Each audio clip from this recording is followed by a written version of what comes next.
Well, YouTube, we are back with another video. Finally remembered to prop my phone horizontally, so hopefully this gets me more traction or something. Supposedly, posting these vertical videos, not the way. So anyways, let's jump right in. What I want to talk to you is about a couple things, right? And these couple things all tie back to the main thing you're going to get from this video. Now, first thing is, off topic as it seems, it is related to fitness and crushing your goals. This video, I promise, it's going to be a banger. Sit tight, stay tuned, take out some popcorn, let's crack it. Let's crack it open, right? So I was watching the football game earlier, one of the football games, right? And long story short, I saw this specific player. He's an MVP caliber player, or he's a quarterback, and he's sitting on the sidelines as his team is in the fourth quarter trying to essentially seal the deal and win the game. And what is he doing? It was interesting to me. It wasn't him watching and cheering his teammates on. He was actually doing the complete opposite. He wasn't even looking up. He was sitting on the side of the field on the bench with some sort of tablet in front of him, literally looking down. And I thought to myself, he's literally studying game film, or he's looking back at clips of where he messed up or where he could do better, right? But what he's not doing is he's not focusing on all the other moving pieces of his team. He's just knowing that he's going to control what he can control, right? So that's the first thing that I want to harp on. And what I feel that is most important for me, even like talking about this, is he is simply executing on the inputs that he has direct control over, and he's not letting the external take away from his confidence, right? Because if, let's say, he's having a bad game, or let's say he's having a great game, right? And now he's watching his team and the defense isn't performing. Now that gets him in his own head. Now he's frustrated. Not to say he doesn't know what's going on. He's not going to be aware of like, hey, we're down, whatever, they scored. But like that sort of focus on like, oh no, my team's not performing, it's not going to by any means help him perform better. So why not only focus on what he can control, right? And I thought that was interesting because I have never seen that before in a sports game where he's literally not even next to his teammates chatting with them or standing up. He's just looking down, right?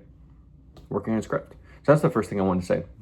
Second thing that I want to talk about is I was creating an Instagram post and I had this built-up resistance, right?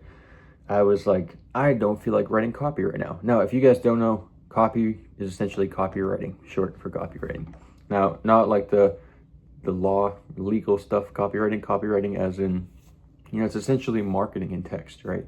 And so obviously this channel is primarily about my business and also my fitness and helping guys make insane transformations. But after starting a fitness coaching business, I've had to develop different skill sets in business, because I think people from the outside looking in that don't start businesses, and maybe I'm not, getting this right, but for me, at least before I started my own business, I looked at it as, oh, I just need to be good at business. Not realizing at the time that it actually is divided into a bunch of different subsets, right? You need to be good at marketing, but not just marketing.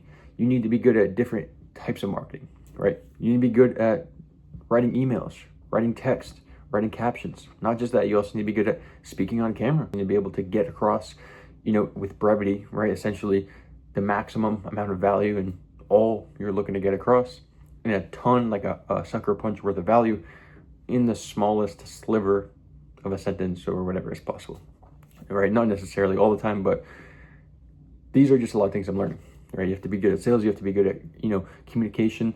You have to be good at helping people get out of their own way. And there's a lot of different skills, but just like on the business tactics side, I was running a post, right? I basically I put together some new creatives, which for you guys watching are essentially just different videos, right? For my Instagram page. Usually what I'll do is I'll rate the video. I'm kind of a maniac, right? Most people I know, they create all the videos at once. They batch them all out together. They do all the videos. Then they do all the covers or all the thumbnails or the text, whatever. Then they do all the captions and the copy. All right. For me, what I like to do is I like to do from start to finish. I don't know why. Maybe I'm more efficient and more time effective if I do it, the other way.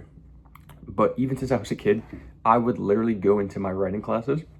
My writing instructor, teacher, whatever, English teacher, whatever you want to call her, that's what they call it in the US. She would say like, okay, this is what we're going to do. We're going to come up with a topic. Then we're going to have, different bullet points, and then we're going to pull from these bullet points and make a rough draft, and then we're going to turn the rough draft into a final draft. For whatever reason, maybe it was because I always wanted to be an entrepreneur and I didn't like following rules, or what I think it is more so just the fact that like my brain doesn't work that way, right? I don't like to turn off and turn on things, right? I like to go until everything is perfect and complete, and then I'm done. Now, it can sometimes get in my way of my business endeavors and me just taking action because I am a sort of perfectionist in that area. At the same time, I'm also very good at just putting out the work regardless of if it's perfect or not. I've been able to override that over the years. But in these English classes, when I was growing up, like high school, even in college, I remember literally every time we had to do these papers, I never did the rough draft. I never did the template they gave us, because I remember I found out one time like these are optional, we don't have to use them. And it happened after, like I had this realization after having a couple teachers say like, oh, your paper was good, like asking me questions, and I was like, yeah, I just wrote the essay from start to finish. I didn't put together a rough draft. And it's funny because I like to just do things in one sitting, right? When I was a kid, even to this day, if I'm cutting the grass, not that I cut the grass that much these days, but when I would cut the grass, when I rake the leaves, if I start that day, I am going to be still going until dark. I'm going to make sure the entire line is done, and then, okay, it's over now, I can chill. Versus other people might start, finish, come back to it. That, for me, leaves like a lot of mental real estate of the job's not done, right? Or unfinished work, essentially, right? Just like with playing basketball growing up, I'm not leaving the court until I make a jump shot. Like, I have to make a shot before I leave. Not like a layup, but like an actual jump shot. And if I don't swish something just straight net, I'm going to stay there all day, right? And so the reason I bring up that, as well as the quarterback football reference, is for these two things.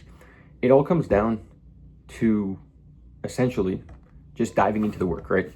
As I was creating this piece of content on Instagram, I was thinking to myself, for the first time probably ever, because I love writing stuff, I love typing out emails to my clients, to my audience, I love writing copy, I love building landing pages and different funnels for my business. And like the physical text and stuff, that's very interesting and intriguing to me, right?